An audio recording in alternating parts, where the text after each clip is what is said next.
A mitades del siglo XIX en México te cobraban por tener ventanas y puertas. Sí, había impuestos por ventanas y puertas. Eso, junto con la venta de la mesilla, creó un gran descontento en la población de México, lo que desencadenó en la Revolución de Ayutla. Bueno, el descontento sobre la dictadura de Santa Anna era claro.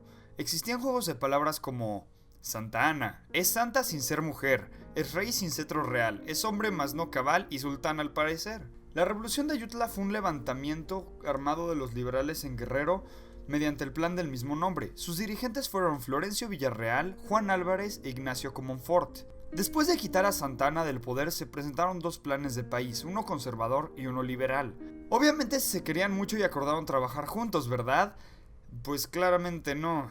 Pero antes de hablar de la guerra que sucedió por estos problemas, hay que hablar de uno de los antecedentes, la reforma liberal. Los liberales, los cuales habían tomado el poder de la república, tenían en plan reactivar la economía, reorganizar administrativamente y financieramente el país y obtener una estabilidad política nunca antes obtenida gracias a todas las guerras que habían sucedido. Durante el gobierno de Ignacio Comonfort y de Juan Álvarez se promulgaron leyes liberales con nombres de los liberales más prominentes. Nada egocéntrico, ¿verdad?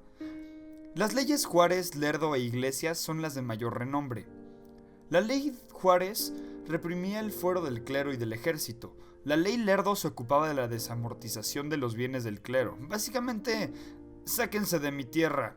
La ley Iglesias prohibió el cobro de derechos, obtenciones parroquiales y diezmo a las clases pobres. Esto convirtió a dos grupos en contra de los liberales, claramente el ejército y el clero, cuyos intereses eran sumamente parecidos a los intereses de los conservadores.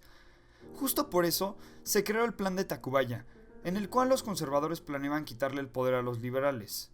Los conservadores, liderados por el militar Félix María Zuloaga, desconocieron la Constitución de 1857. Esta era liberal y pues claramente los conservadores no estaban felices de ser regidos por ella.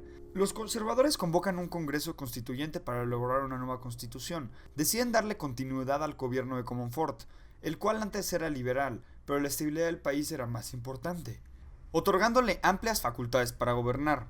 Comonfort pensaba que el pueblo de México no estaba listo para una constitución tan moderna como la Constitución de 1857.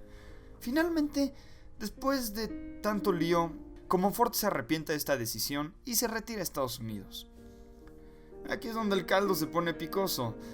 Vaya, los problemas surgen. Esto sucede ya que ahora existen dos presidentes, uno constitucional y uno de golpe de Estado. Benito Juárez, quien era el presidente de la Suprema Corte de Justicia, era el presidente legal según la Constitución del 57, pero Zuloaga decidió tomar la Ciudad de México y así tomar control del país. Juárez escapa a Guanajuato, donde va a ser la sede de su gobierno. Después, Juárez se va a dar un tour por el mundo, o sea, se escapa. Se va a Guadalajara, de ahí a Colima, y al final a Veracruz, pasando por Manzanillo y Panamá. Esto es, ya que el centro del país era conservador, mientras que la mayor parte de las costas eran liberales. Pero ahora, ¿de dónde se va a sacar el dinero para financiar la guerra? Bueno, de apoyo extranjero. Los liberales le pidieron ayuda a Estados Unidos y los conservadores a España, y de ahí surgieron dos tratados, el Maclean-Ocampo y el Mon-Almonte. El Tratado Maclean-Ocampo era el tratado que intentaron hacer los liberales con Estados Unidos.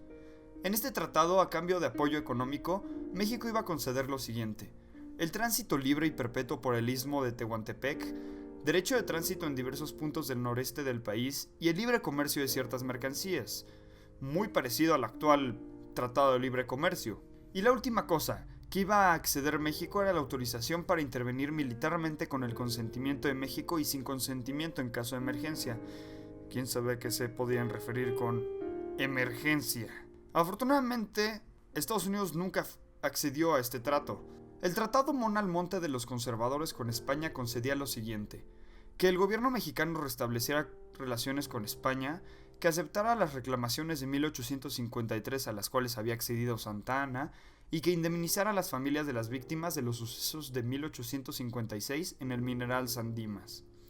Ahora, las diferencias entre los ejércitos eran claras. El ejército liberal era improvisado y no tenía suministros estables de municiones, mientras que los conservadores contaban con un ejército bien armado.